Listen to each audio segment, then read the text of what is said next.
all this death. Thank you for coming on. Do you think that we are moving toward war with Iran? Yes, I do. And it looks like the chosen destination is indeed Armageddon.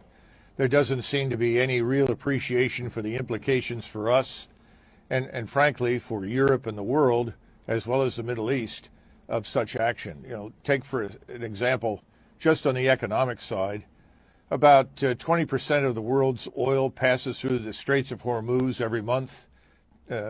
Probably 25% of liquefied natural gas.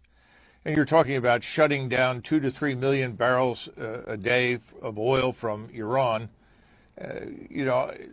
This entire region is involved in the war. This is not an Iranian monopoly by any stretch of the imagination. But the point is that when we're looking at 10-year Treasury yields up over 5%, and people are increasingly convinced that the Fed has lost control, the economic side of the house is catastrophe. Then when you look at the military side, you have to look at the arsenal of missiles that Iran possesses.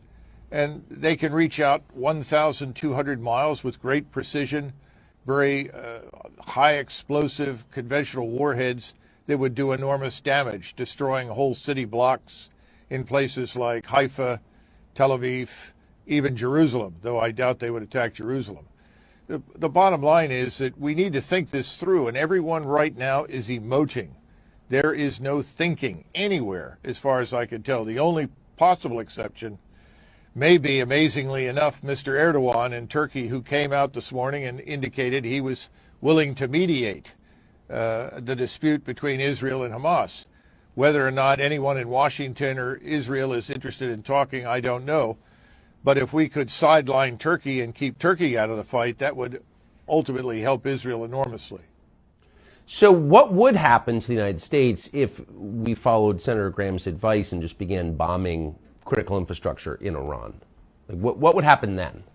Well, all of the bases that we have in Iraq and Syria, unfortunately, where we still have over 1,000 Americans, all of those would be targeted. And this time, they would target them accurately, and this destruction would be wholesale.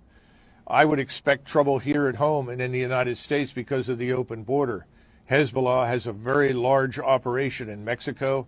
There are no doubt many Hezbollah agents inside the United States. We can only begin to imagine the kind of trouble they could cause. The missile and space program in Iran is very advanced, as is their cyber warfare capability. All of these things would be brought to bear against us. But what's most important, I think, for Americans to understand is if we attack Iran on the basis of Hezbollah's alleged willingness to attack Israel if Israel invades Gaza, we will end up in a fight with Russia. Russia will not sit by quietly and watch Iran destroyed by the United States air and naval power in the region. And once Russia enters this, it becomes much more than just a local conflict, maybe more than just a regional war. We haven't thought this through. We need to do.